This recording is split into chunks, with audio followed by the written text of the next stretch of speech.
Welcome back to the channel. This is Trinity Storm and you are watching 11th part of What If Naruto Was Betrayed and Destroyed the Akatsuki. If you enjoyed this video, please like, share and subscribe to the channel.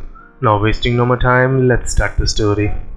As Hinata watched the powerful chakra beam pierce Kira's defensive barrier, the Hyuga girl invoked the Hyuga clan's ultimate defensive technique, the Hakesho Kaiden. Hinata started releasing a lot of chakra from her tenketsu points. At the same time, she began to spin like a top, creating a whirling vortex of chakra that served as a 360 degrees shield around her. Hinata hoped her Kaiden would be sufficient to stop the beam. However, she had her doubts, but perhaps it could deflect the beam away from the wounded before it overwhelmed her. Hinata was shocked to hear a child yell. "Don't worry, Mama Hina. I'll outdo you." Hinata watched in horror as Nell appeared out of nowhere and ran onto the field in front of the chakra beam. Hinata screamed as the beam approached the little Arrancar, knowing she wouldn't be able to reach her in time after dropping her Kaiden shield.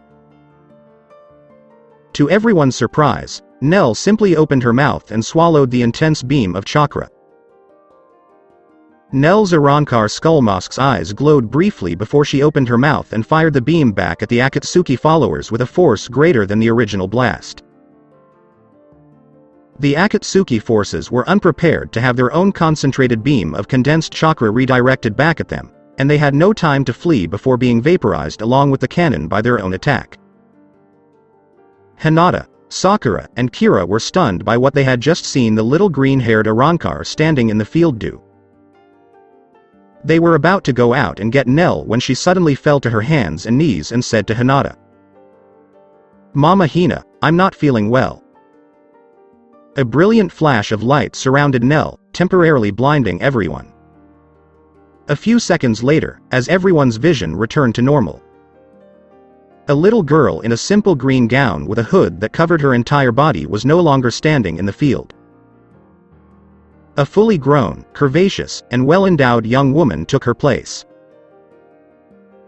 This woman was or had been little Nelliel, as she still had her greenish-blue hair, only it was much longer and flowing behind her in the wind.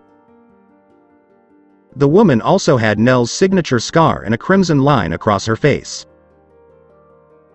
Little Nell's clothing had also evolved, from a hooded gown to a skirt and top connected by a single strip across her stomach. The Arrancar mask had also evolved slightly, now sporting a pair of curved horns. Hinata and Sakura were transfixed by Naruto's adoptive daughter's transformation. The pink-haired Kunoichi was the one who spoke up. "Damn Hinata, I think she's bigger than you." Hinata's eyes narrowed as she heard this and she replied quickly, "We definitely know she's more stacked than you, Sakura, but who isn't?" Hinata then went to approach the newly transformed Nelliel, leaving Sakura to stew over her jab. Meanwhile, Hinata was deducing the mystery of what had happened to Nell. Kurai and Hinamori were moving through the battlefield toward the massive fortress when Kuranai's danger senses began to scream at her. Just as the ground in front of them exploded, she jumped to the side and tackled Hinamori. "What happened?" the former Shinigami inquired, perplexed. "This is as far as you can go, Deidara said as he emerged from the gate they were approaching. Kurai looked at Hinamori, or Momo as she preferred to be called, and saw that the young girl was both anxious and determined. The Junin had only said a few words to the girl, but with them about to go into battle against an S-ranked missing ninja, it was good to know she was ready. "His name is Deidara, formerly a Hidden Rock Village ninja who specializes in explosives and considers himself to be something of an artist," Kurai explained, much to Deidara's chagrin. "What do you mean, an artist?" "My art is the best in all the lands." Deidara defended herself. Kurai smiled slightly at her small victory. The first rule of combat was to keep your emotions under control so that your mind could be clear. Deidara was still ranting about how his art was superior in every way to all others, seemingly oblivious to the fact that he was up against not one, but two opponents. Momo, whom Deidara seemed to have lost track of, appeared behind the man and attempted to slay him with her sword. Deidara was cut in half but soon turned into nothing more than rock that crumbled. A rock clone, Kurai reasoned as she searched for him. Hey, that wasn't nice, HN. I wasn't finished telling you about my art. I guess I'll just have to show you how great it is, Deidara said from above them. He was riding a massive clay bird. Deidara let dozens of small clay insects fall to the ground as he opened his hands. Momo, get away! Kurai shouted as she leapt back away from the clay figurines that exploded when they made contact with the ground. Momo took a wise step back until she and Kurai were again side by side.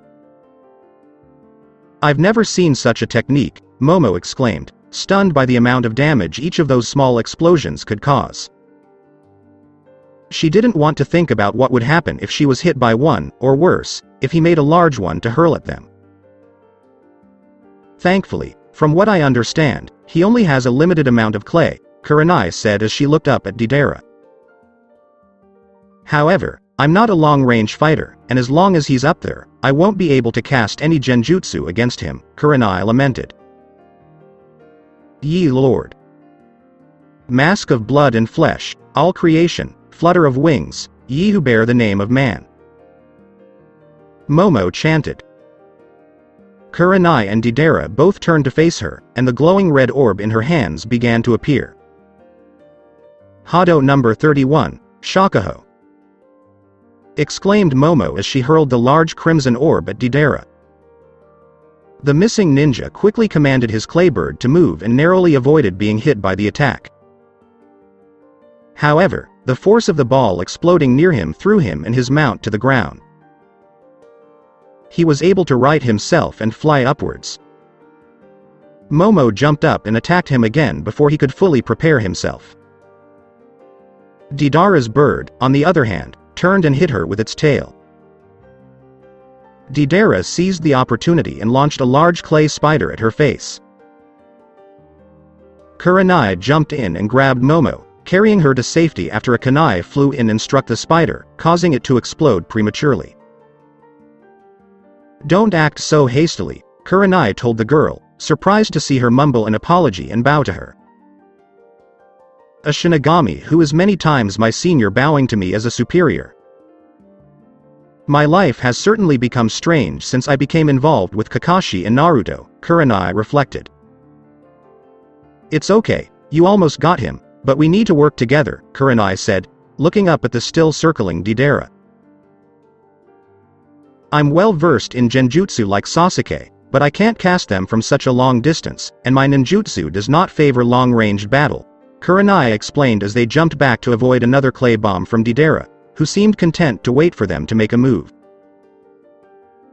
I'm very skilled at Kido spells, but I have to finish their incantations first for them to be fully effective, Momo explained. If you can get him down, I can trap him in a genjutsu before he has a chance to think, and I'll give you the time you need, Kurai said as he pulled out 2 kunai with explosive tags attached and charged at Deidara. She let them flutter and explode in front of Deidara. Momo began her incantation for the next Kido spell behind her. Pathetic. Let me show you true art, exclaimed Deidara as he emerged from the smoke of the explosions. Kurai and Momo braced themselves for more bombs, but were taken aback when he made no move to release any more explosive clay. Katsu! Exclaimed Deidara as he formed the seal to detonate one of his custom-made bombs. Kurai was perplexed until she felt a large buildup of charka beneath her feet and realized what was going on. Hinamori, move! Kurai yelled as the ground beneath her feet exploded. Kurai-san! Momo exclaimed, breaking her incantation, and as she moved closer to Kurai, an explosion consumed her as well. I had plenty of time to prepare this battlefield to show the full beauty of my art, HN, Deidara said as he waited for the resulting smoke and dust to settle. Tobium, snap! When a massive fireball raced towards Deidara from the smoke cloud that was still surrounding Momo, his visible eye widened in surprise. Deidara was forced to jump off his mount after it was hit by the attack and exploded. Kurai leapt from her own dusty cover and attacked Deidara in midair, giving Deidara no time to respond. Deidara was a long-range fighter who struggled in hand-to-hand combat. Kurai took advantage of this by punching him in the stomach and then kicking him in the head, sending Deidara flying down towards Momo, who was waiting for him. The former Shinigami hurled another fireball at Deidara with her transformed sword, striking him dead on as she watched him burn and fall to the ground. Kurai landed next to Momo, and when they looked at Deidara's body, they only saw a burned rock body. Kurai thought to herself as she looked at Momo's Zanpakuto, "He got away, I knew it wouldn't be that easy." The blade had barely changed. It was longer and straighter, with two jute-like prongs running the length of it. "We have to be careful, Hinamori. He's probably littered the ground with mines that he can set off at any time," Kurai said, earning the smaller woman's nod. Both had escaped the explosions, but it was a close call, and they wouldn't have survived a direct hit. Deidara appeared a few yards ahead of them, hands in pockets and a smirk on his face. He appeared completely at ease and even pleased with the strength of his opponents. "Well, what are you waiting for? Here I am, come get me," sneered Deidara. Kurai and Momo stared at him, but they didn't dare to move. Hinamori, on the other hand, launched another fireball from her blade, forcing Deidara to duck to the side. As he opened his hands to reveal a clay dragon, a smile never left his face. Deidara jumped onto the dragon's back and took to the skies as it grew to enormous proportions. Momo took a step forward but was stopped by Kurai, who quickly reminded her that Deidara had planted mines throughout the battlefield and that without knowing where they were, she risked seriously injuring herself or leaving herself wide open for Deidara to attack. "Kurai-san, we can't stay here. He'll eventually attack us, and we can't flee without knowing where his mines are," Momo grumbled. She'd never faced anyone like Deidara before. He made fighting Manos Grandes look like a piece of cake. The giant hollows were powerful, but they were not very bright, and Deidara was both making him very dangerous. "I've got an idea, but I need you to protect me, okay?" Kurai asked. When she saw Momo nod, she grabbed a kunai and tossed it in the air. "Shadow Shuriken Jutsu!" Kurai exclaimed, employing one of the techniques she'd learned from Kakashi before they made their move on the Akatsuki. The single kunai grew into a swarm, and Deidara was able to avoid them all, laughing as they fell uselessly to scatter across the ground. Unaffected by the failed move, Kurai pulled out a second kunai and slammed it into the ground, closing her eyes as she did so. Deidara rode on the clay dragon, which opened its mouth, and a smaller version of said dragon flew towards them. Momo fired a fireball at the dragon, only for the beast to dodge and continue towards them. Kurai yelled as she ran forward, "Done, let's move." Momo hesitated, worried about the bombs, only to see Kurai run across the ground fearlessly. Momo threw caution to the wind and chased Kurai down. The clay dragon clone was unable to bank in time and collided with the ground, resulting in a large explosion. Unconcerned about the loss of the mobile bomb, Deidara's sneer turned into a full smile when he saw what he thought was a desperate attempt to flee before the explosion. "I guess you're not as smart as you are beautiful, Katsu," Deidara exclaimed as he formed his hand sign and attempted to activate his mines. He was taken aback when nothing happened. He tried again and again, but his mines would not detonate. "What did you do?" Deidara yelled angrily as Kurai turned to Momo and signaled. Deidara had been so focused on trying to activate his mines that he had missed Momo's incantation. Hado number 4. Byakurai, Momo said, pointing to Deidara with her hand. A massive bolt of lightning erupted from her palm, ripping the clay dragon's wings off. The dragon's wings quickly reformed. However, its tail, which it used as extra clay when forming miniature dragons or repairing itself, shrank rapidly. "I'm not sure what you did to my mines, but let's see if you can avoid these," Deidara said angrily, opening his hands and hurling dozens upon dozens of small spiders at them. Kurai realized they were about to be surrounded when the dragon shot another miniature clay replica at them.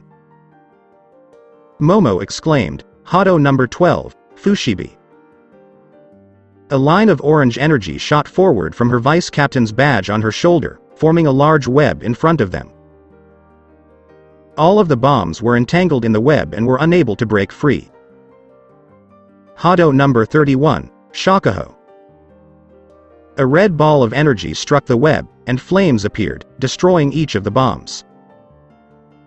Momo then knelt on one knee, panting heavily.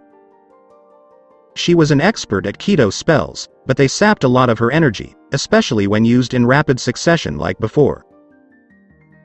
"How many tricks does she have?" Deidara grumbled, not understanding Momo's mastery of Keto spells and her ability to use them so quickly. When he turned to face Kurai, he noticed she hadn't moved. But there was something wrong with her that he couldn't pinpoint. This was confirmed when the Kurai he was looking at dispersed in a cloud and revealed itself to be a shadow clone. Where has she gone? Deidara was perplexed until he felt a weight land on his dragon. He turned around, opening his hands, ready to throw a bomb when Kurai slammed one of the two kunai she had into his right palm, right through the strange mouth that was present in both his hands. Deidara cried out in agony, but she didn't have time to respond before she was on him with the other kunai. He avoided being stabbed in the heart by grabbing her wrist, but she smiled and began making one-handed gestures. "Ninja art. Horror viewing jutsu," she exclaimed, launching into a powerful genjutsu.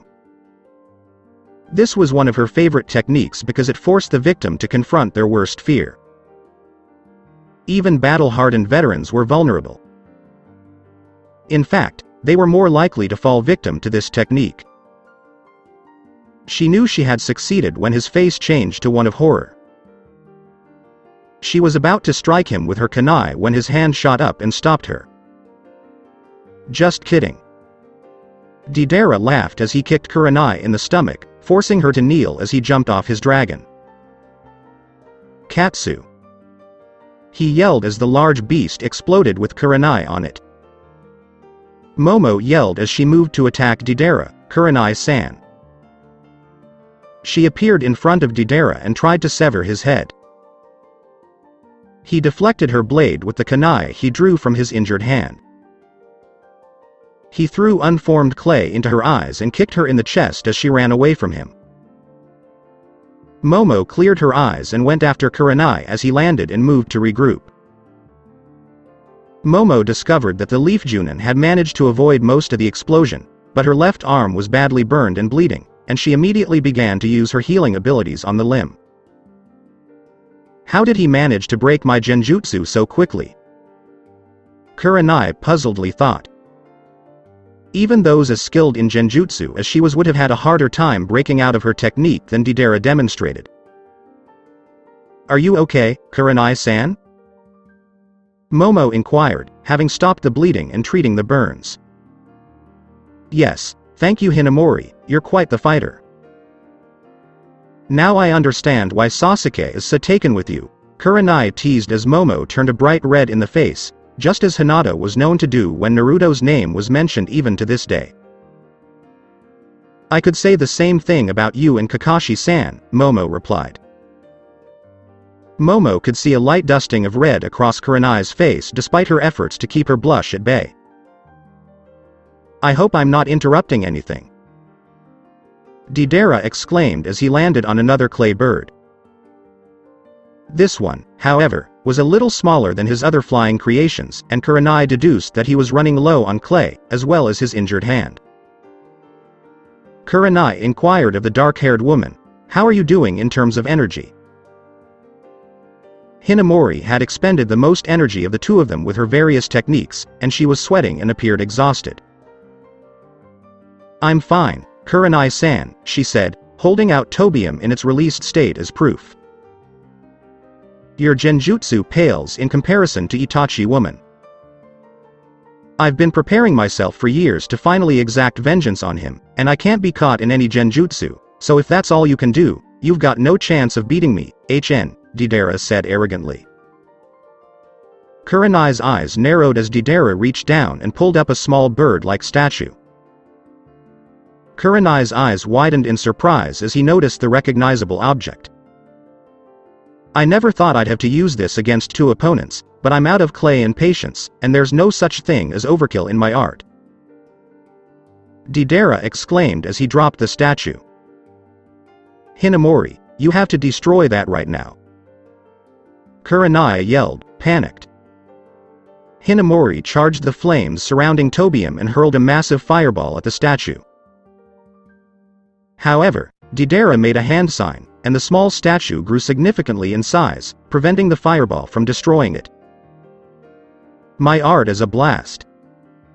Katsu!" exclaimed Deidara as the massive statue exploded. This was his most powerful bomb in terms of widespread destruction, and it was the same one he used on the Sand Village years ago.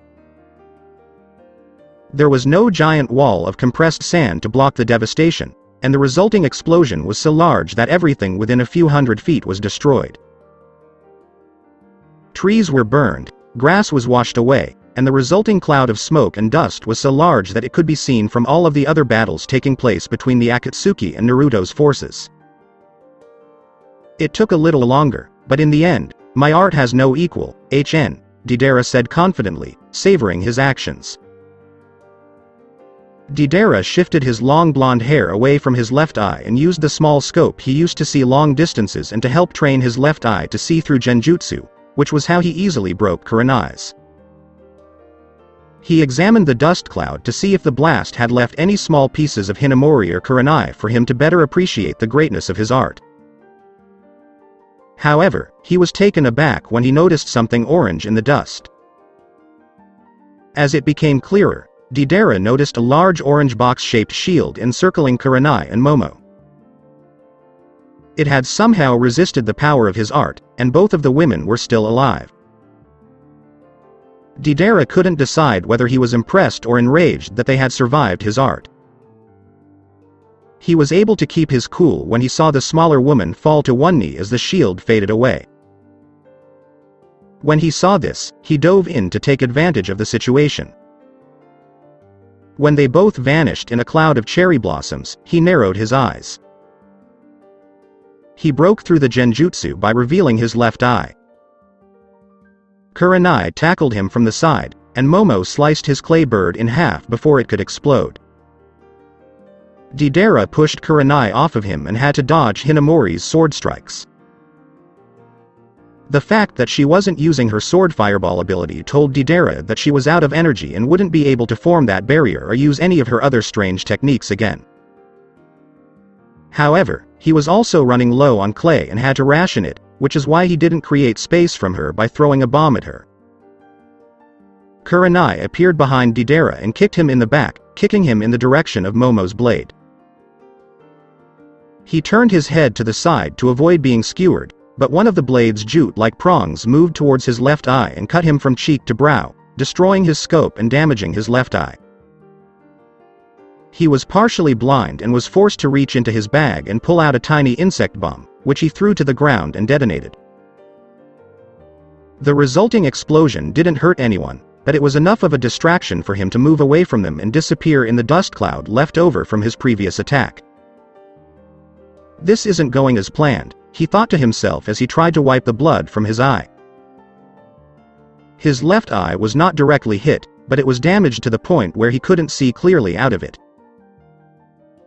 If that leaf ninja catches me in another genjutsu, I might not be able to break out of it, Deidara grumbled as he continued to try to figure out how to get out of this mess. Do you see him, Kurai-san? Momo asked as they stood back to back in the slowly dissipating dust cloud. No, but I'm sure he won't be hidden for long, Kurai replied. She noticed Hinamori's shoulders were slumped and she appeared to be struggling to stay on her feet out of the corner of her eye. She doesn't have much left in her. That she can fight this well against an Akatsuki is a testament to her power, Kurai thought, realizing they needed to finish this battle right away. She was confident that Deidara was low on clay based on the last few minutes of the battle, so she wasn't concerned with small bombs because he'd use the rest on large explosives to finish the battle. Now was the time to press, but going after him without being able to see him would be dangerous and stupid. Kurai-san, I can clear the rest of this dust away quickly, but I don't think it'll be much use afterwards, Hinamori exclaimed, panting. Fine, Hinamori, you've done enough. I'll handle the rest, Kurai said as Momo deactivated her Shikai and held out her normal Zanpakuto. Hado number 58, Tenrin. She exclaimed. Her sword began to spin out of her grasp, and a massive tornado blew away all of the dust and smoke, revealing Deidara trying to sneak up behind Kurai. Hinamori fell forward after she kicked him away. Kurai snatched her and laid her down gently. You did an excellent job, Hinamori, Kurai told the nearly unconscious woman. Momo said softly, my friends call me Momo. Very well, Momo, Kurai said, turning and leaping at Deidara, who was still struggling to get to his feet. Kurai wasted no time in delivering a vicious kick to the head, knocking him to his knees. She then struck him in the chin with her knee, bringing him face to face with her again as she drew a kunai and stabbed him in the shoulder. He screamed and attempted to backhand her. She snatched his fist before it could strike her, and she yanked his arm behind his back, breaking it. She pressed a kunai against his throat and dragged him to his knees. Naruto would like to interrogate at least one of you alive later, so I guess you'll do, she said darkly to the downed ninja. At what point do you think I'll go quietly? Deidara smirked. Because if you don't, I'll kill you here. She replied with a smirk of her own. Then I guess it's a good thing you can't and will never have the opportunity to kill me, Deidara replied, laughing as his body expanded. Kurai jumped away as the copy grew larger and larger, turning to grab the downed Hinamori and dash for the trees that remained a dozen or so meters away from the previous blast zone. She had just passed through the tree line when the giant clone exploded, but instead of a massive powerful and fiery release, only a cloud remained, which piqued Kurai's interest. She moved as far back as she could before laying Momo down. You just don't know when to quit, do you? Kurai looked up and noticed Deidara sitting on a branch and swinging his legs carelessly. You seem pretty confident considering you probably just used up the rest of your clay in that decoy, Kurai commented as she prepared for battle. A decoy? Is that what you thought it was? Since you're already dead, I guess I'll explain. What you just saw was my C4, and it was designed specifically to combat the Sharingan and Genjutsu. As for what it does well, I'll show you. Katsu. Deidara said. Kurai took a defensive posture, but nothing happened. Deidara simply laughed at her confused expression. Look behind you, he instructed simply. Kurai turned, unsure what she should have seen because all she saw was dust.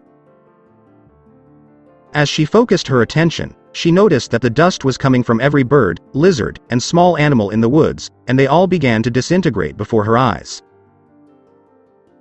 When my C4 explodes, it releases microscopic bombs into the bloodstreams of every living animal within a mile radius, and at my command, those bombs all explode, destroying my target at a molecular level. You and your friend there are both already infected, and your lives are mine, Deidara said, laughing evilly at Kurai's horrified expression. Say goodbye, but I'll leave your little friend alive. Madara will want to know about her strange powers as well as that sword, but you were of no interest to any of us, Deidara said as he formed his hand sign. Kurai threw a kunai at his head, and as he dodged, she appeared in front of him and tried to stop him by punching him in the face. Too late, Katsu! Deidara exclaimed as Kurai screamed in agony and disintegrated in front of his eyes. Art is fun, sneered Deidara as he jumped down to apprehend Momo. Kurai and Hinamori looked at the kneeling Deidara in front of them, a wide smirk on his face. He was clearly caught in a genjutsu, but unlike before, he wouldn't be able to break free until Kurai did, as the genjutsu mistress bound his hands and feet with chakra-draining chains. What did you do, Kurai-san? Momo inquired of the visibly weakened Leaf Junin. Kurai didn't appear to be in good health. Aside from the injuries she received from Deidara, her hair was standing on end and her muscles all over her body were randomly twitching. His final technique is extremely dangerous, but he made the mistake of showing me what it did beforehand, so I simply did what I did to his mines earlier and shorted out the bombs in my system, Kurai explained. I never got to ask, but how did you disable his bombs? Hinamori wondered as she grabbed Deidara and led him back to their home base of operations. They both wanted to help the others, but neither was in a position to do so. All of Deidara's attacks are earth-based just you, and lighting chakra has a natural advantage on earth jutsu. When I used my shadow shuriken jutsu, I had an ulterior motive besides trying to hit him. As the kunai scattered on the ground, I used the one in my hand and sent my lightning chakra to each of the numerous others spread out on the battlefield, she explained. She continued on, seeing that Hinamori was still perplexed.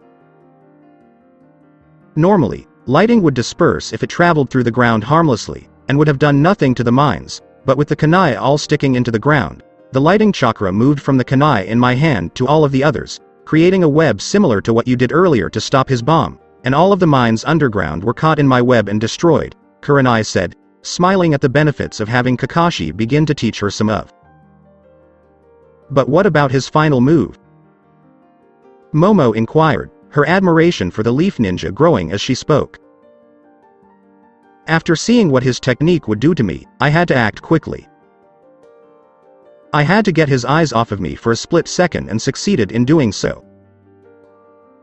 Once that happened, I caught him in a genjutsu and sent a wave of lighting chakra through my body to clear out all of the bombs. It was a bit desperate and relied on a lot of luck, but I was able to pull it off, she explained as she had to stop and try to get her body under her plan may have worked, but her body was still subjected to a large amount of electricity without much guidance from her. She was still new to this, and going too far could have caused her heart to stop. I thought he said genjutsu wouldn't work on him? Momo inquired, attempting to explain Deidara's current state. You're the one who gets credit for that. Because of your sword, he was unable to use his left eye, which he told us was the means of his ability to break through my genjutsu. Even still, a trained ninja normally can recognize a genjutsu, but his pride came into play once again. I showed him what he wanted to see, and that is the easiest way to trap someone. I'm not like Itachi Uchiha, whose powers are. You are truly amazing, Kurai-san, Momo said with a big smile. Kurai added, as are you, Momo. But if he hadn't let his pride get in the way, we would have lost this battle, Hinamori said as her smile faded and she became depressed. A battle is more than strength and strategy, Momo. Luck and a cool head also play a role. In the end, the better opponent is the one who escapes alive, Kurai said, resting her hand on Momo's shoulder. Momo agreed with a soft smile and nod. The two female ninjas continued to walk back with their captive, relieved that the battle was over and they were still alive. However, both of them found themselves worrying about two separate male ninjas for whom they had developed feelings who were in battle, and both silently decided that they would do their best to heal and help their comrades should the need arise. Kurai and Momo were carrying the captured Deidara across the battlefield when they became aware of a strong chakra presence approaching them. Both tensed, bracing for battle until they sensed the lack of killing intent in the recognizable chakra signature.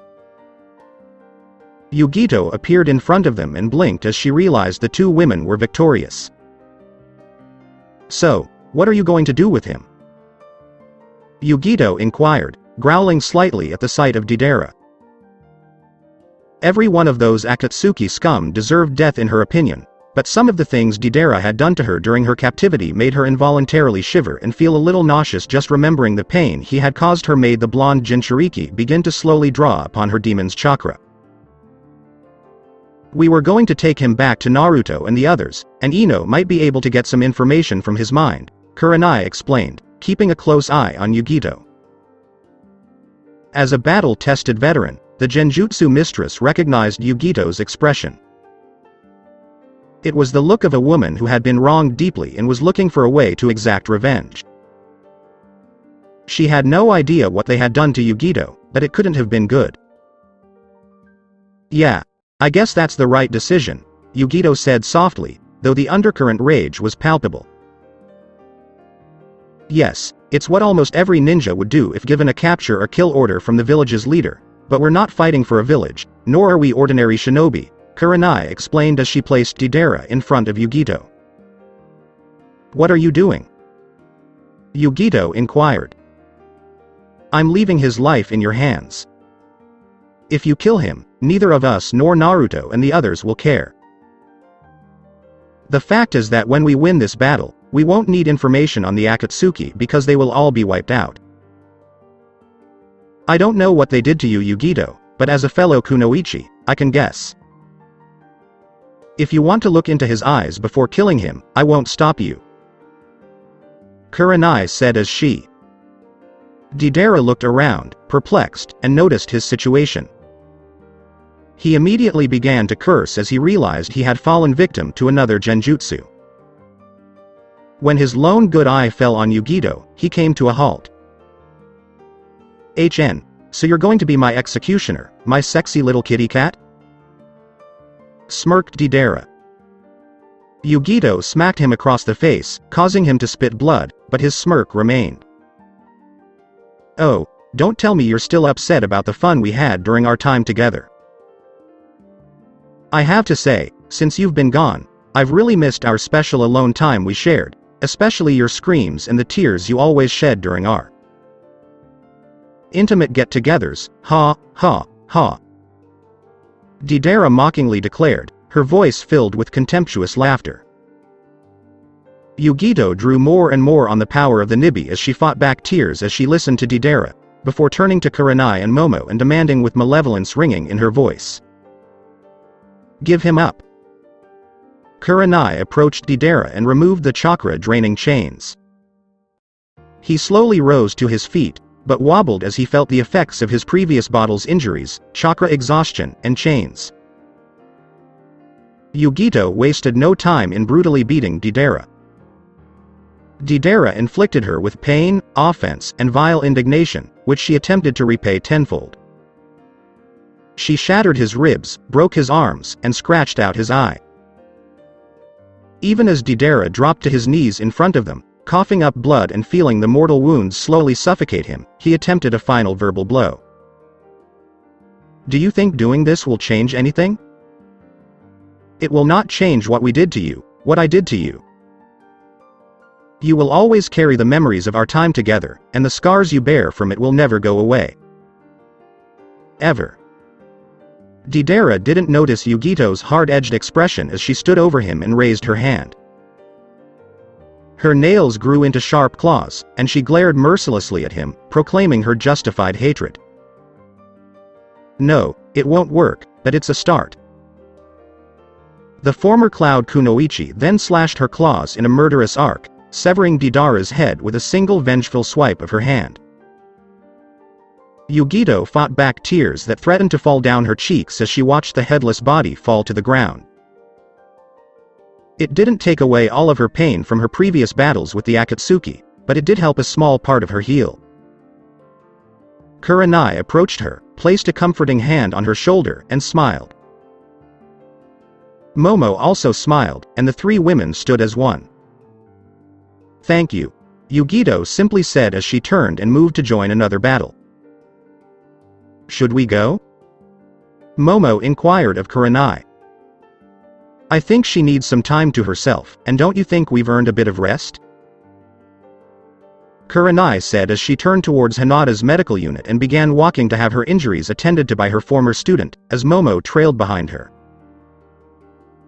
Naruto and Sasuke rose from the ground, coughing to expel some of the dust from their combined Bankai attack on Madara, and turned to face the elder Uchiha. When the dust and debris finally settled enough for them to get a good look, they were greeted with a much more pleasing sight than before. Madara was still standing, but he was in much worse shape than before. His clothes were in tatters, and his Edo Tensei body was so badly damaged that it resembled a deformed jigsaw puzzle. Pieces of the black-colored skeletal-type frame that made up Madara's Mangekyo Sharingan-created Susanoo defense were crumbling around him in front of Naruto and Sasuke's eyes. Madara glared angrily at his two young opponents and mused to himself. "Damn those two, I don't know where they got such power, but if they hit me with it again, I'm done. I need to buy some time for my Edo Tensei body to regenerate before using my ultimate trump card to defeat them." Meanwhile, Naruto and Sasuke were panting heavily, as their combined Bankai attack, combined with all of the previous fighting, had greatly weakened them. Naruto made the remark while panting to his comrade. "He's a tough old bastard, isn't he? I can't believe he's still standing after taking a direct hit from one of our Bankais." "Well, he was able to fight the first Hokage to a halt on several occasions in the past, so I guess we shouldn't be surprised that he was able to withstand our combined attack. At least this time we did hurt him pretty significantly, judging by the way he looks," Sasuke replied laboriously. "Do you have enough power in you for another Bankai?" Naruto inquired. "I'm not sure, Dobi. How about you?" "I believe so.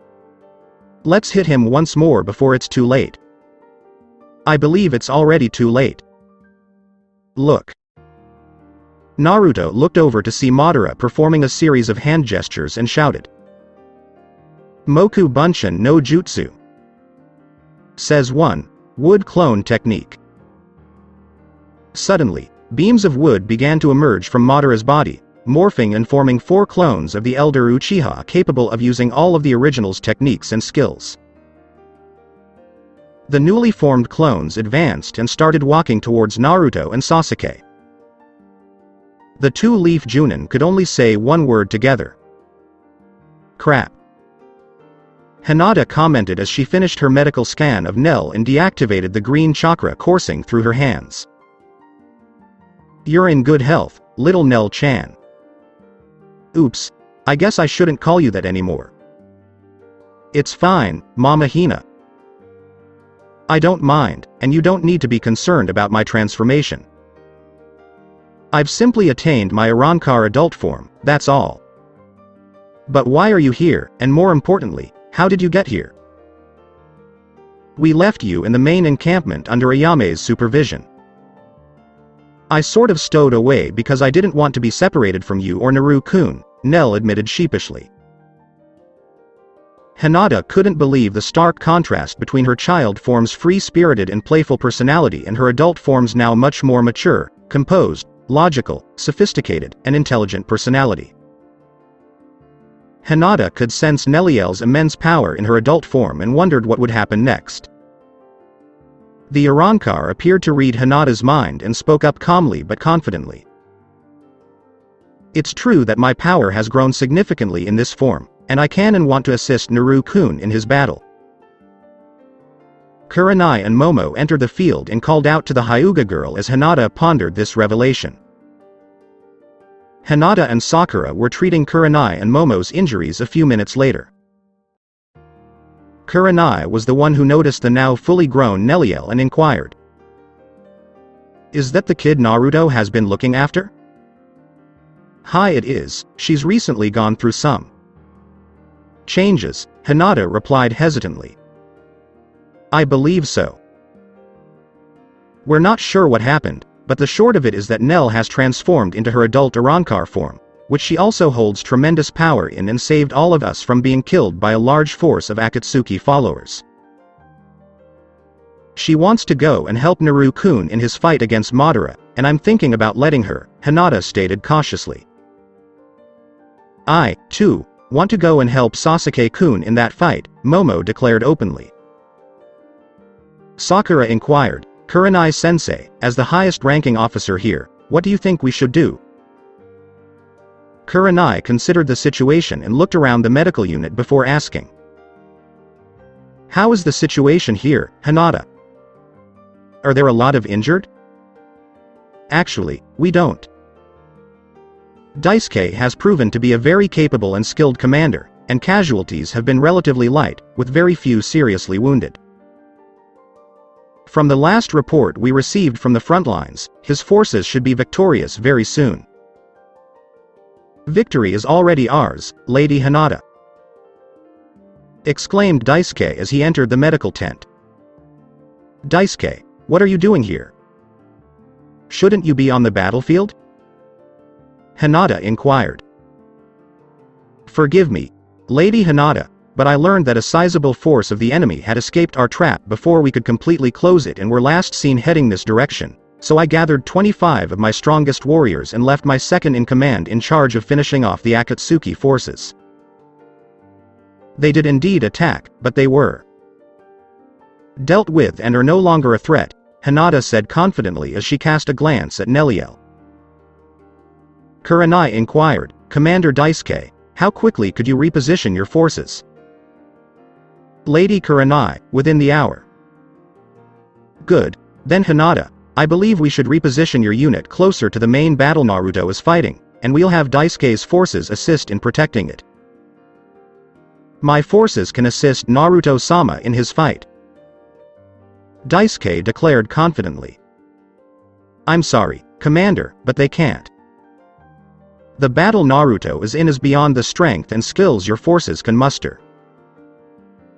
The power unleashed by the enemy in that fight is truly remarkable, and only a few individuals will be able to help stop him. Your army would be better served and more helpful to Naruto-sama in protecting the medical unit.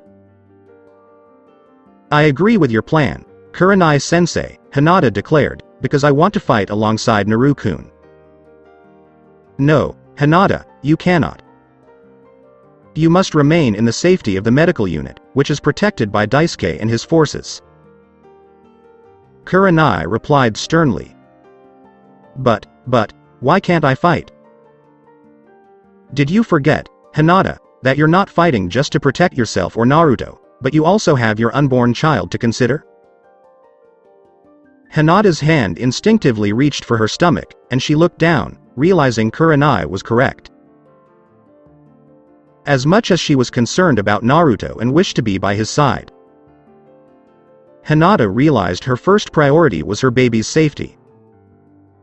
She raised her head to Kurai and nodded in agreement. Kurai then addressed the other people in the tent, saying, once we have the medical unit repositioned and set up under Commander Daisuke's protection, I want you Kira, Momo, Sakura, and myself to go out and see if we can help Naruto and Sasuke take down Madara. Knowing how powerful he was during the Fourth Great Shinobi War, I fear it will take all of us to help, if we stand any chance of beating him. Hi Kurai-san. Agreed Kira, Momo, and Sakura. As if to back up Kurai's claim about Naruto and Sasuke's battle with Madara. A second, more powerful explosion was heard and felt, as another mushroom cloud of debris rose into the air on the horizon. Both Naruto and Sasuke were getting frustrated as they fought against two wood clones of Madara, while the elder Uchiha was gathering chakra and running through a series of hand seals in preparation to unleash something? Damn it. We need to take care of these clones before Madara finishes whatever he's planning next, yelled Sasuke, parrying a swipe of the clone's gunbai scythe fan with his own Kusanagi sword. I know that Teme, but these clones are proving more difficult to get rid of, because we're conserving chakra and fighting them hand to hand. Naruto responded, avoiding a swing of one of the clone's weapons. Well, we need to act quickly because I don't think we have much more time. The air was suddenly filled with the sound of 1,000 birds chirping, and a voice could be heard. How about I lend a helping hand? Kakashi then appeared behind one of the wood clones Naruto was fighting, his Chidori already activated, and drove it straight through the back and out the clone's chest. While doing so, the silver-haired Junin hurled 4 kunai with exploding tags at a clone Sasuke was fighting. The clone was forced to bring his gunbai around to knock the kunais away, which allowed Sasuke to sweep in and cut the clone in half with his blade. The remaining 2 clones bolted to regroup, as they now faced not 2, but 3 enemies. However, before anyone could react, the wood clones vanished, as Madara confidently announced. I'm prepared now. Naruto, Sasuke, and Kakashi exchanged nervous glances before returning their gaze to the elder Uchiha, who declared with malevolence. You 3 will be the first to see the instrument of the world's destruction. It's something you've seen before, but this time you won't have Konoha's previous Hokage's help to stop it.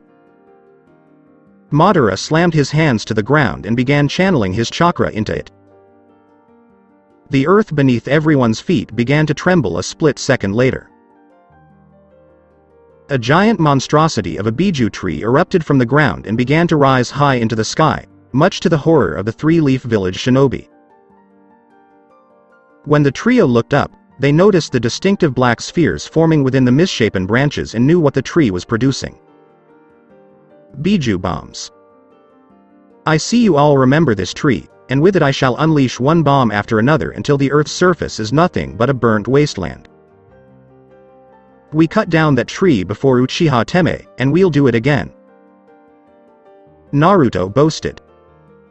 Not this time, Kyuubi brat, I'm not going to allow it. Madara then began to blend into the tree, summoning his Mangekyo Sharingan Susanoo defense to appear and engulf the biju tree within its skeletal frame. So Madara had not only taken refuge within the biju tree, but he now had his own Susanoo protecting both himself and the weapon he was going to use to bring about the world's destruction, as he confidently declared. Try as you might, fools, but you will never be able to defeat the power of the biju tree and the ultimate Uchiha Sharingan technique that protects it.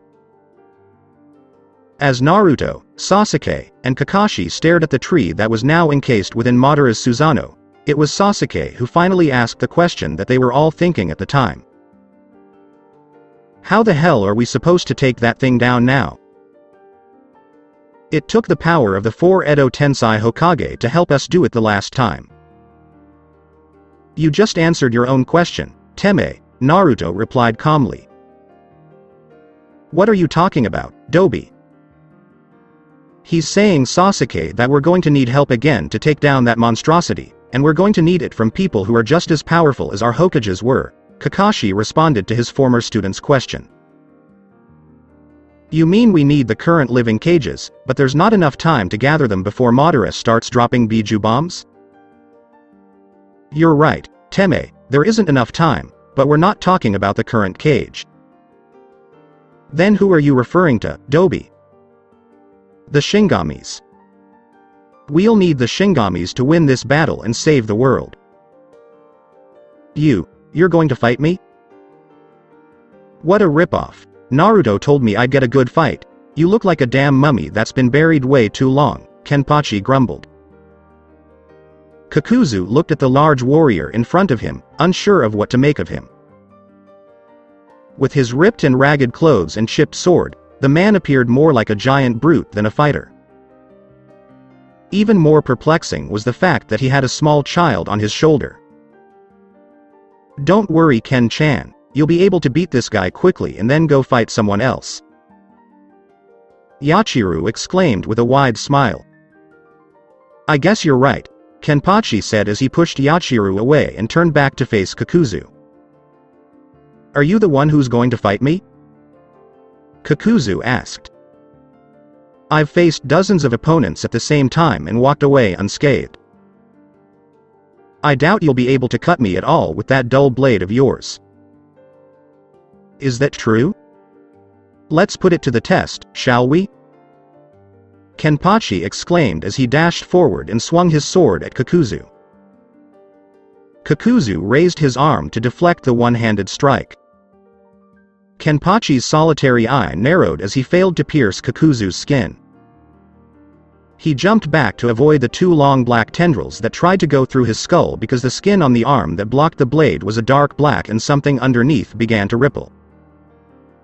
He did, however, receive a minor scratch from one that began to bleed. When Kenpachi touched his wound and saw the crimson blood, his smirk transformed into a full smile, but it was no less menacing. Well, you might be more fun than I first thought, remarked the former Gote 13 captain as he charged forward to attack Kakuzu once more. What on earth is he thinking? He should already know he can't hurt me, the Akatsuki member reasoned as Kenpachi struck him across the stomach but failed to cut him. Kakuzu moved forward quickly and punched Kenpachi in the face. The force of the blow pushed his one-eyed opponent back a few feet, but the giant thug of a man was back attacking in moments. What do you think you're going to achieve? You should already know you can't cut me. Kakuzu snarled as he attempted to kick his one-eyed opponent in the thick head. The former Shinigami grabbed Kakuzu's limb and slammed him to the ground. Kenpachi raised his sword and attempted to pierce Kakuzu's eye with the tip of his sword. The Akatsuki member rolled out of the way and got to his feet quickly. What's wrong? I thought you said I couldn't cut you. The fact that you dodged means you're afraid, and if you're afraid, it means I can cut you, Kenpachi joked. Don't get me wrong. It's a natural human instinct to avoid a sword strike. You still can't cut me. Kakuzu exclaimed as several black tendrils shot forward, destroying the ground in front of them and flying towards Kenpachi. The swordsman moved with surprising speed and avoided them with surprising ease, even grabbing one and pulling Kakuzu to him. Kenpachi struck again for the head, and the Akatsuki member quickly shifted his head to the side, only grazing his cheek. Kakuzu jumped away and raised his hand to feel the cut on his cheek. Impossible. Are his blows becoming more potent? The bounty hunter from Akatsuki thought to himself as he saw Kenpachi swing his sword a few times. The previous time resulted in a small crack in the ground in front of him. It's been a while since my fight with Naruto and that crazy Yoruichi. Sorry about that, but my sword got a little lazy with the lack of powerful opponents I've been fighting lately. All I've had as sparring partners lately are those maggots of the Crimson Blood Army I've been training. Kenpachi said, leaping forward in a burst of speed that put Kakuzu on his heels, before sending more and more tendrils. Kenpachi spent the next minute or so dodging and slicing through all of the lethal wire-like weapons until he was close to Kakuzu. The Akatsuki member raised his arm, but he didn't send any more of the thin black tendrils. Instead, his forearm detached from his body and shot forward, held together by more black strings. The hand grabbed Kenpachi's throat and yanked him up into the air before slamming him back down. Kakuzu tried to pull his arm back but couldn't. Kenpachi had grabbed the appendage and held it in a vice-like grip.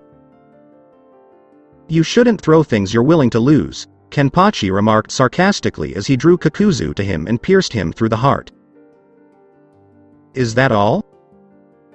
I knew you were a waste of my time, Kenpachi spat as he drew his sword and Kakuzu fell to his knees. How irritating, Kenpachi grumbled as he turned to walk away. He stretched his senses to find another opponent and was perplexed when his senses told him that a formidable foe was still lurking behind him. Kenpachi coughed up blood and looked down to see a hand piercing his lower abdomen. Are you still bored? Please forgive me. You are stronger than I initially believed. To take out one of my hearts in one blow is something that hasn't happened to me in years, Kakuzu said as he pushed Kenpachi away from him.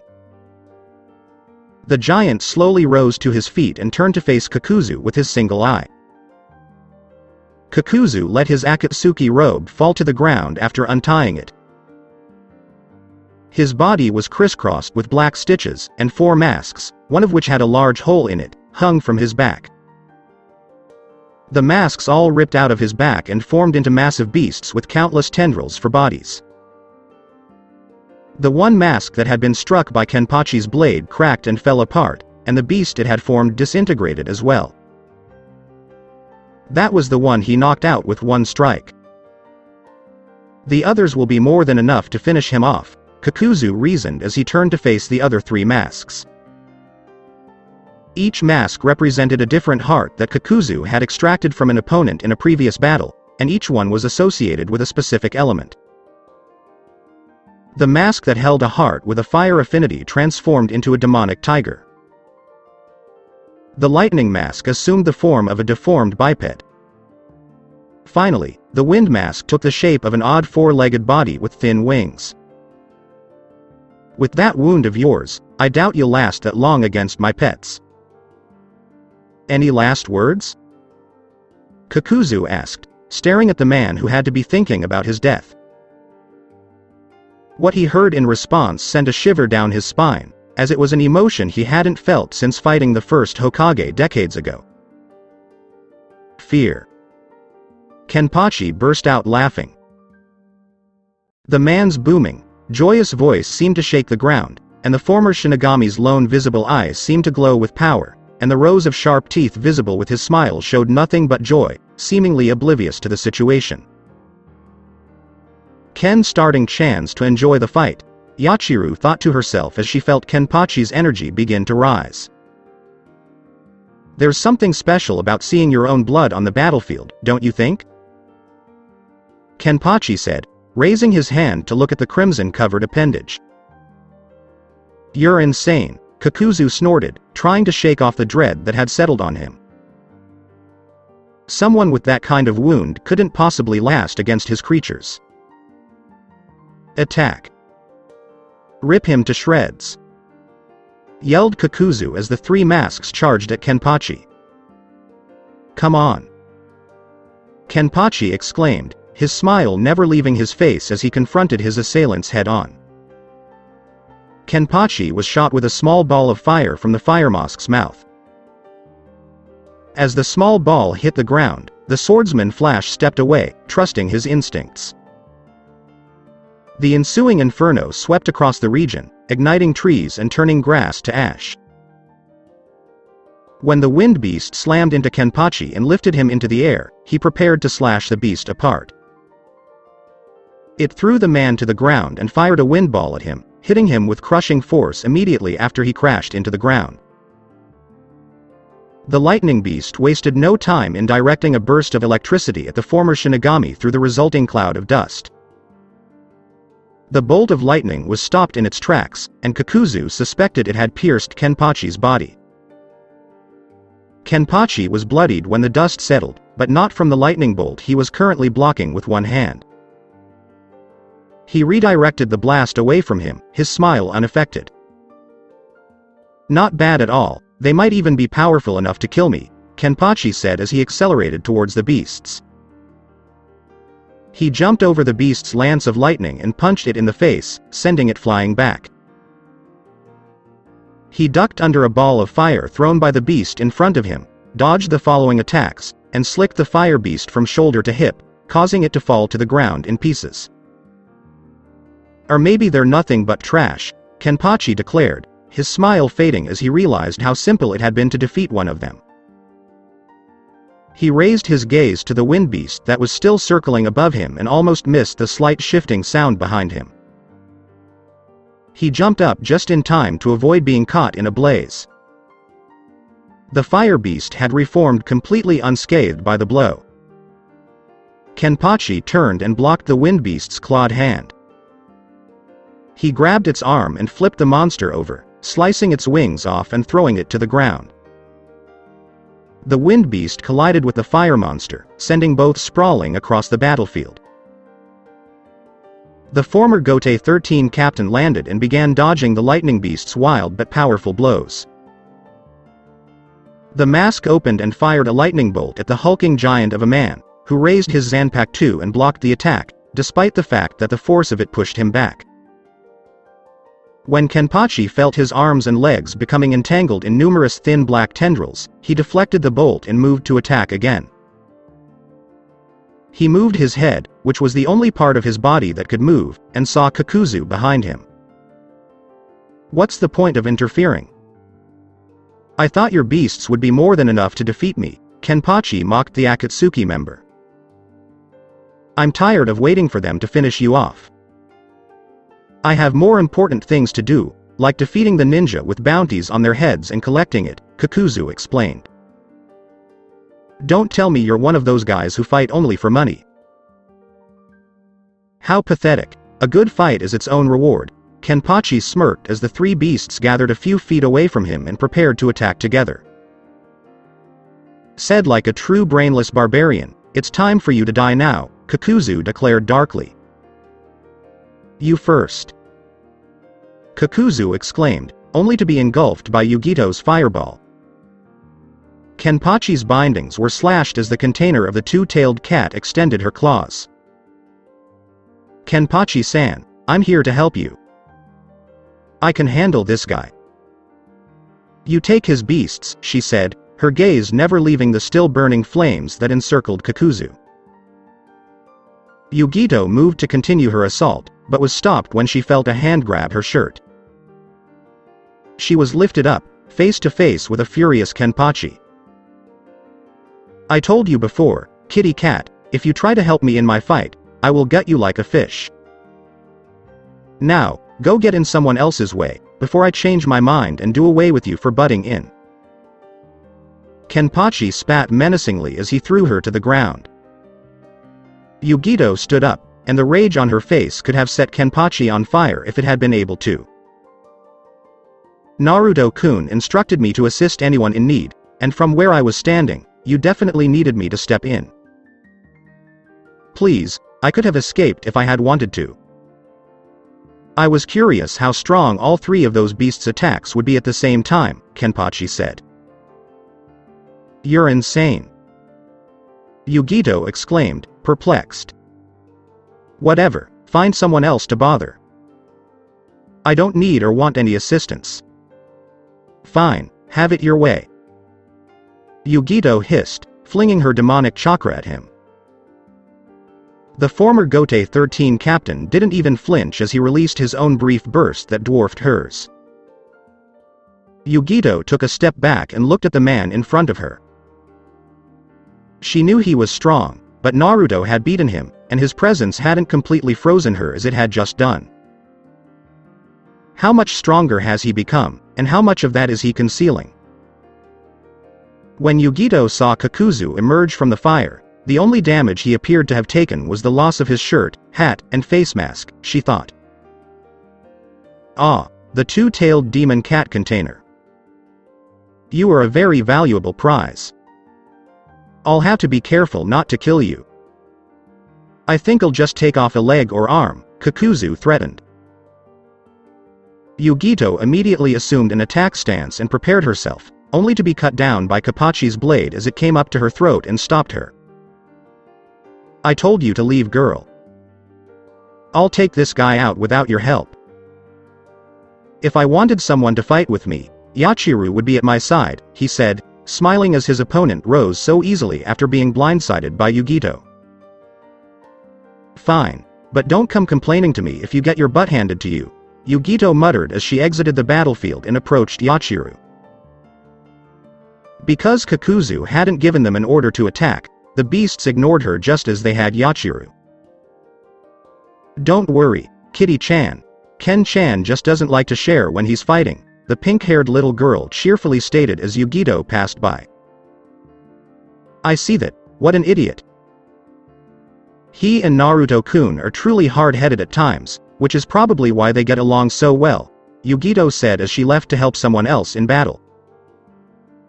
Glad you're back on your feet, and I apologize for the interruption, Kenpachi said, pointing his blade at Kakuzu. You deny help despite the fact that you were only a moment ago in my grasp and facing death? Kakuzu said as his three beasts came to stand beside him. Finish him off, Kakuzu said as all three of his masked creatures attacked at the same time. Bring it on! Kenpachi exclaimed as he dashed towards them, all three masks opening and attacking. He dodged a ball of fire and redirected a bolt of lightning behind him, but the compressed wind ball hit him in the chest and knocked him back a few paces. He rushed forward again, hacking and slashing at all of them with a joyful cry. However, each of his successful attacks did not prevent them from regenerating and attacking him again. Meanwhile, Kenpachi continued to take hits, and wounds began to appear all over his body. The wide grin on his face, on the other hand, did not change. What kind of man fights like this? He fights without a defined style or strategy, simply slashing at anything in his path. Kakuzu reflected as he watched Kenpachi continue to fight. Kakuzu had met many men in his long life, each with their own reason for fighting. Most did it out of duty, whether to a village, a loved one, or a master. Others, like himself, were fighting for money. Even so, some fought because it was the right thing to do. He had yet to meet anyone who fought for the sake of fighting, which perplexed him. And he personally killed anything that irritated or confused Kakuzu. Enough. Come to me! Yelled Kakuzu to his beasts. The three monsters, who had been losing ground to Kenpachi slowly but steadily, jumped back and returned to Kakuzu. He began to transform as all three masks flew into his body. Black tendrils began to emerge from every joint held together by the black stitches that crisscrossed Kakuzu's body. He resembled a massive rag doll, and all three masks were visible in the black tangled mass. Kenpachi regarded his new adversary with a detached expression. Why did you have to go and do that? 3-on-1 was a workout, now you're just one big target, Kenpachi exclaimed, clearly upset and not even breathing heavily despite his wounds. Still such a fool, snarled Kakuzu as he charged at Kenpachi. Kenpachi avoided the oncoming swarm of tendrils, but had to quickly block a burst of electricity from the lightning mask. Kakuzu took advantage of this by wrapping his black tendrils around the spiky-haired man and flinging him into the air. Dodge this! Kakuzu exclaimed as the fire mask opened and unleashed a massive fireball on Kenpachi. Kenpachi smiled as he swung his sword and cut the flaming projectile in half, the two pieces passing harmlessly by. He slashed Kakuzu's right arm completely off, taking a large mass of tendrils with him like a missile. Kakuzu jumped back, and his chest exploded with countless black projectiles aimed at skewering Kenpachi. He simply smiled and slashed down, causing a massive explosion of power that easily destroyed them. Kakuzu quickly removed the fire and wind masks, combining their powers to send a white-hot inferno racing towards Kenpachi. The approaching attack was neither dodged nor blocked by the swordsman. He walked calmly into the oncoming wave of fire, slowly raising his hand to his eye patch. Let me show you what true power is, Kenpachi said softly, but the words somehow reached Kakuzu's ears. Kenpachi removed his eye patch just as he was engulfed by the white-hot fire sent his way by Kakuzu. For the first time in the battle, Kakuzu relaxed as his opponent was swallowed up by his attack.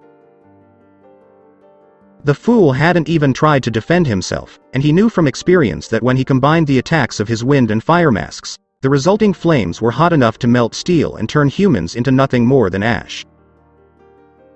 Kakuzu began to laugh at the man's folly and turned to the small child he had brought with him. It appears you are all alone now, girl. I recommend you flee unless you picked up on your former comrade's stupidity and seek to fight me, Kakuzu chuckled. I can't fight you, Yachiru simply stated. Then you are wiser than he was, Kakuzu said, turning away from her. No, the reason I can't fight you is because Kenny is still playing with you, Yachiru said cheerfully. What? Kakuzu asked, perplexed. The girl had to be as insane as the man, who was clearly nothing more than a pile of bones that would soon be burned to ash. A surge of power swept through the battlefield, sending Akatsuki members spinning around in disbelief at the raging inferno. What is this? It can't be, Kakuzu exclaimed as a figure appeared in the fire. The flames seemed to envelop and surround the man. It was as if they didn't want to touch him. The flames looked like hellfire to Kakuzu, and the smiling figure was a demon plucked from its fiery depths. Kenpachi swung his sword, and the force behind it completely extinguished the flames. His power had increased to a level Kakuzu had never felt before from anyone other than Pain in the first Hokage, and even he was unsure if they could match this man's power. The yellow energy emanating from Kenpachi appeared to be playing tricks on Kakuzu's mind, as he claimed to have seen the shape of a skeleton take shape behind the man, know this monster in front of him. You look a little shaken up. What's the matter? Kenpachi asked, taking a step forward. Kakuzu took 2 steps back unconsciously. Running scared? How disappointing, Kenpachi said, his face frowning. He'd hoped the man had another ace up his sleeve to keep the fight interesting, but he appeared to be mistaken, and the man was at full strength. You're boring me again, so I guess I'll take out the trash and call it a day, Kenpachi said as he raised his sword and swung down. Kakuzu opened all 3 masks and unleashed a barrage of fire, wind, and lightning on Kenpachi.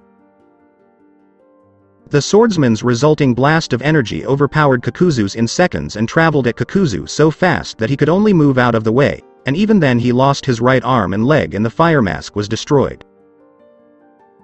The missing ninja turned to see a massive gash in the ground caused by the strike and realized he was no match for the man in front of him. You're still pretty quick for a dead man, Kenpachi observed. I'm not dead yet, Kakuzu said as firmly as he could despite his injuries.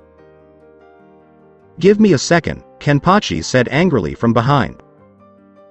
He had moved so quickly that Kakuzu hadn't even noticed a blur as he turned to bring the full force of his remaining power to bear on Kenpachi. With his sword, Kenpachi slashed Kakuzu. Anyone watching would have been blinded by the resulting explosion of yellow-colored energy, but the results after it faded were clear to see. Both of Kakuzu's remaining masks, as well as the majority of the black tendrils that had been spilling out of his body, had been destroyed. Kakuzu, or what was left of him, collapsed to the ground. Kenpachi walked away without saying anything. Wait, Kenpachi paused, turning to face the downed ninja. Why didn't you kill me? Kakuzu asked weakly. Kakuzu was not, in fact, dead. He was seriously injured but not killed. Kenpachi stated simply, I don't kill weaklings. Don't look down on me, Kakuzu yelled as he struggled to his feet. A piece of filth like you has no right to look down on me. Kakuzu exclaimed as he attacked Kenpachi with the rest of his energy.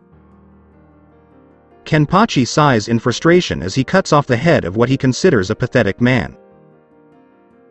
Kenpachi resumed his journey towards Yachiru as the body fell to the ground. He wasn't much fun, was he, Ken-chan? The pink-haired girl asked, leaping back onto his shoulder. I'm not sure. I could have gotten in trouble there for a second.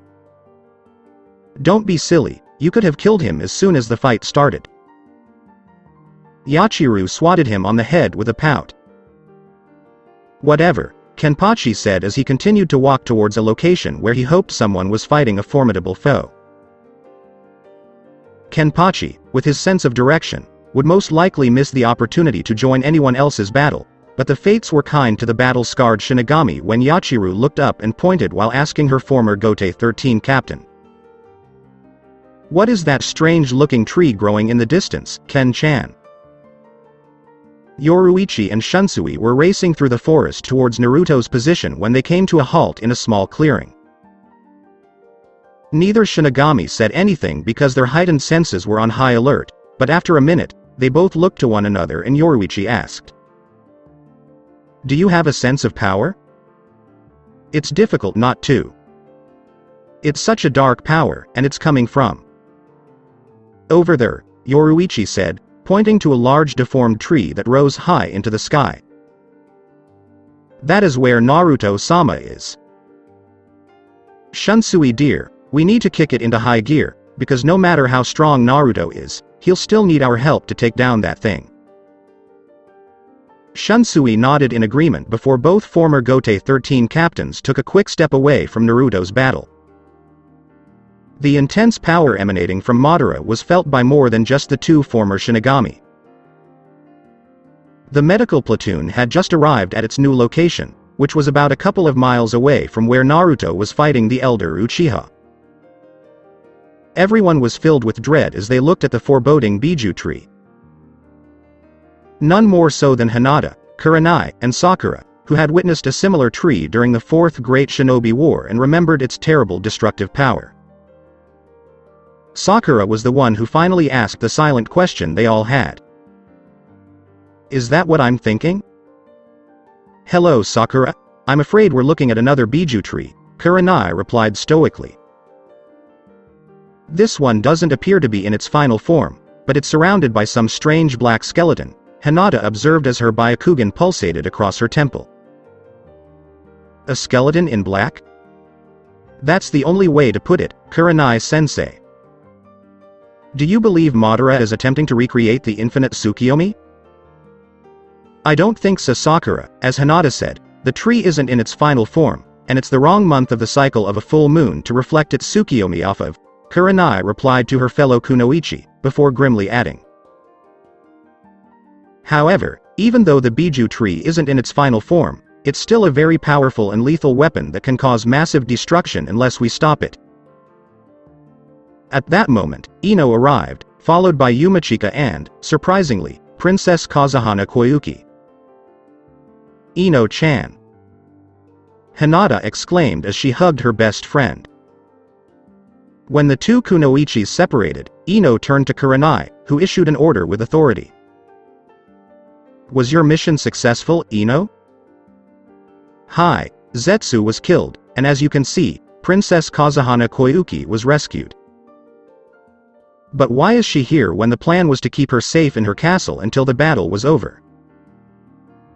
"They tried, but I refused to sit idly by while others risked their lives to free my country and its people from this Akatsuki scum.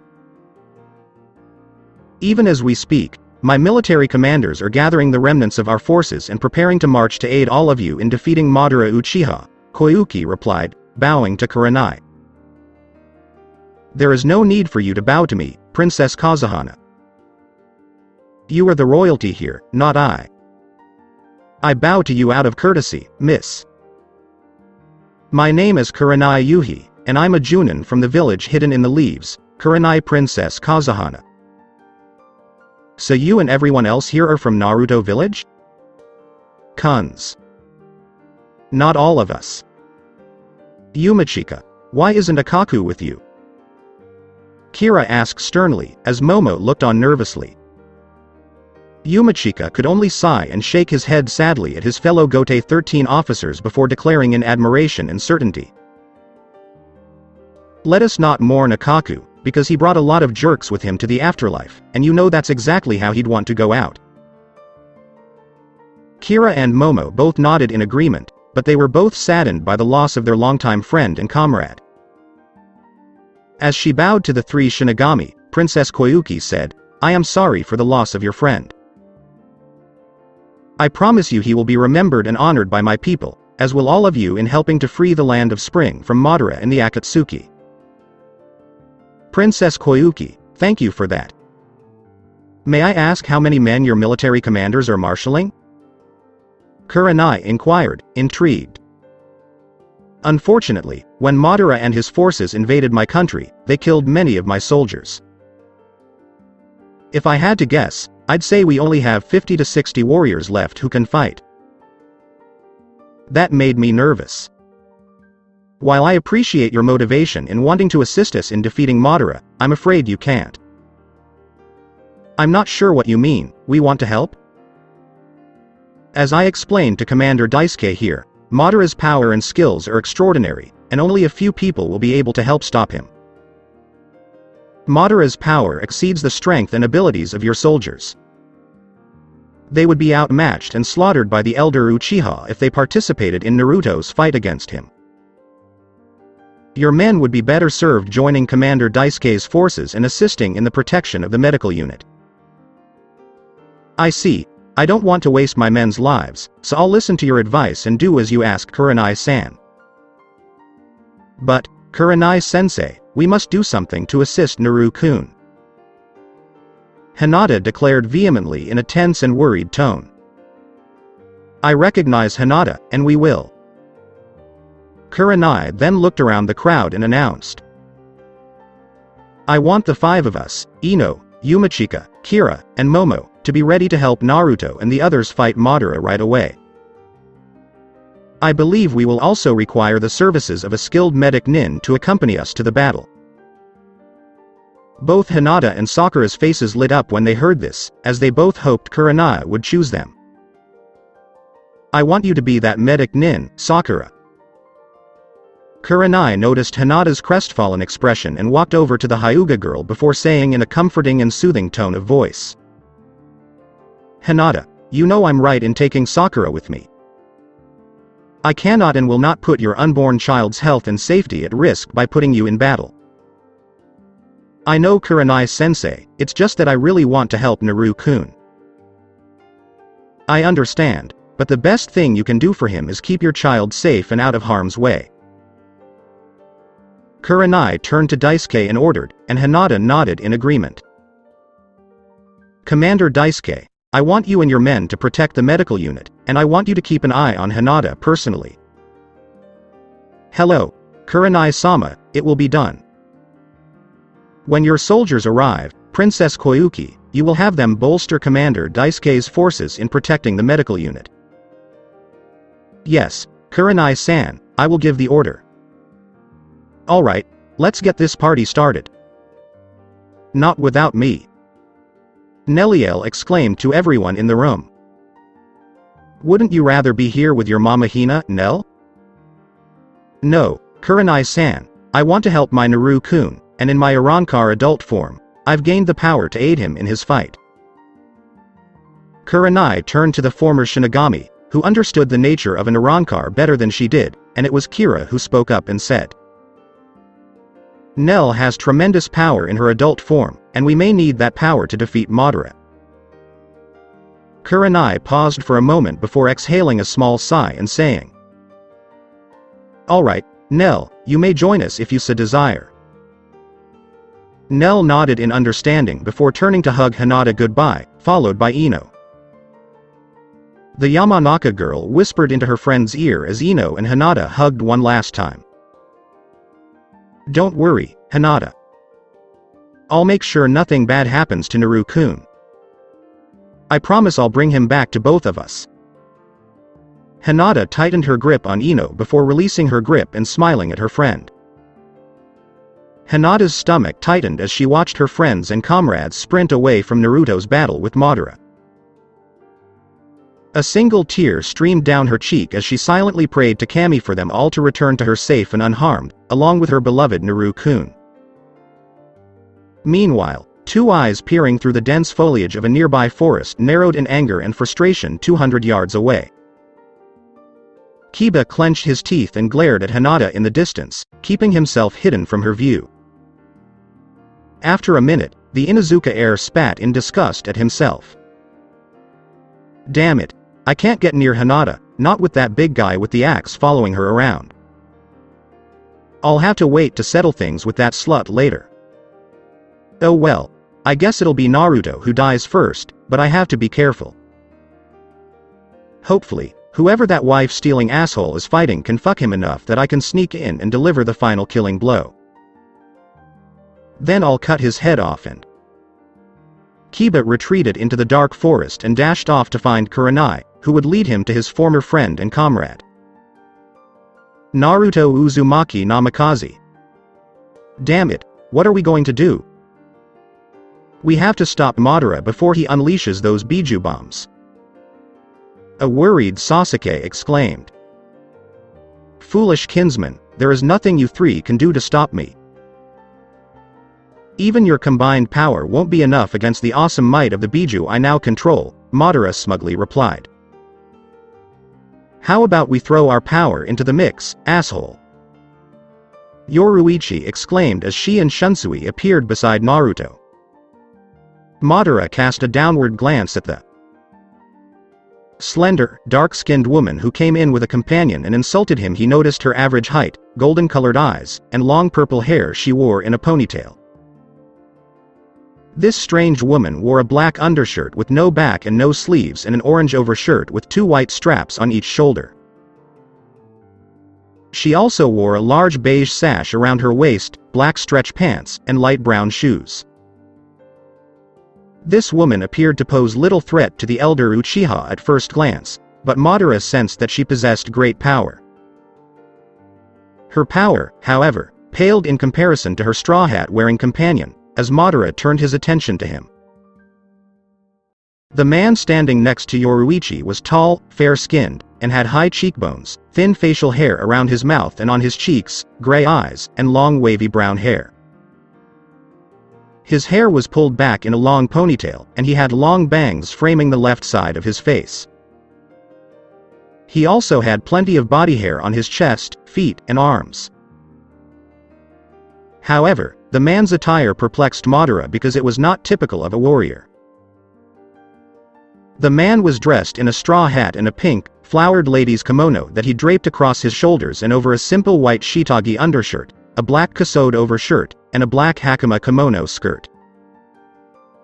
Madara's eyes narrowed, as despite Shunsui's unusual attire, he could still sense the tremendous power the former Shinigami possessed. Madara, on the other hand, concluded that even with the additional power added to what Naruto, Sasuke, and Kakashi possessed, it was still insufficient to the power of the Biju he could summon, and he spat arrogantly. Bah! I'm not sure who you two interlopers are, but it doesn't matter to me. If you choose to side with the Kyuubi brat, you may also join him in death. Madara then detonated one of his Biju bombs, sending it flying towards Naruto and everyone else. Naruto suddenly stepped forward, shouting and flashing a series of hand signs. Suidu no Jutsu, Mikaze. Evil Wind Tunnel Technique. From Naruto's hands erupted a swirling vortex of wind laced with the telltale sign of the Kyuubi's red chakra. As the tornado of wind rose into the air, it quickly swallowed not only Madara's Biju bomb, but also the other 3 around the tree. As Naruto spoke quietly to his tenant, a column of swirling wind rose higher and higher. Pour in as much chakra as you can, Kurama. We need to keep the Biju bombs from exploding within my wind tunnel. I'm doing it, Kit, but did you really need to call this jutsu evil? I'm not that evil anymore. Sorry, I'll come up with a new name later. Right now, I need to direct the explosion into the sky. The 4 Biju bombs within Naruto's wind tunnel exploded with monstrous force, as if on cue. Naruto's Kyuubi-powered jutsu, on the other hand, was up to the task and contained the blast while redirecting and funneling it up and out of the tunnel into the sky. The power of the explosion could still be felt, as the concussive impact literally shook the ground for miles around. Naruto knelt on one knee, panting, before Kakashi inquired with genuine concern for his former student. Are you okay, Naruto? I'm fine. I just need a moment to recover. I had to redirect the explosion away from us in order to protect us. Who is Kurama? Sasuke inquired, perplexed. The true name of the Kyuubi no Yuko within me is Kurama. I have to compliment you, Naruto. That was very clever on your part in saving us. Using Biju power against Biju power was very clever, Kakashi said. Thank you, Kakashi-sen. Kakashi. Oh yeah, now that's what I'm talking about. Kenpachi exclaimed as he stepped out of the forest, Yachiru still perched on his shoulder. Everyone's attention was drawn to the large hulking man approaching them, who continued to express his delight at the situation.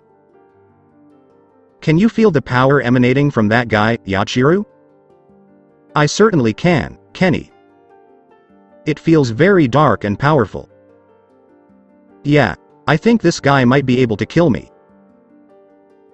It's perfect, he's just the strong opponent I was looking for to fight, a lot stronger than that Kakuzu asshole I finished off a little while ago. Zaraki exclaimed gleefully. You murdered Kakuzu. Madara exclaimed, stunned. I did, and I can't wait to murder you. You can scratch off Orochimaru and Kabuto as well, Yoruichi declared proudly. Obito won't be coming to help you this time, Madara. Kakashi declared, his voice tinged with sadness. Neither will you, Deidara, you Uchiha bastard. Yugito snarled at Madara. She appeared from a nearby forest. Zetsu is also pushing up daisies, exclaimed Ino as she arrived with Kurai, Yumachika, Kira, Nelliel, and Momo. Your Akatsuki followers have also been eliminated, Madara. Kurai announced loudly for all to hear. Everyone quickly gathered around Naruto, and all 13 warriors prepared to face Madara and end his life once and for all. The elder Uchiha, for his part, could only scream in rage at the swarm of fighters in front of him. He remembered how they had defied him during the Fourth Great Shinobi War. Madara was enraged that some of these same people had contributed to his defeat during the war. As he spat in rage, he silently vowed to himself that he would not let that happen again. You bastards managed to take down all of my Akatsuki, even my followers. I guess it's my fault. I obviously overestimated their power and capabilities in defeating mongrels like you. Madara then declared with unbridled confidence and certainty, flashing a significant amount of killing intent at his opponents. Whatever, I guess I'll have to stick to the old adage. If you want something done properly, you must do it yourself. Madara then announced with a wicked grin. And what I want is for all of you to die. So that's it for today. I hope you guys enjoyed it. Don't forget to like, share and subscribe to the channel for more awesome stories like this. Thank you. See you all in my next video.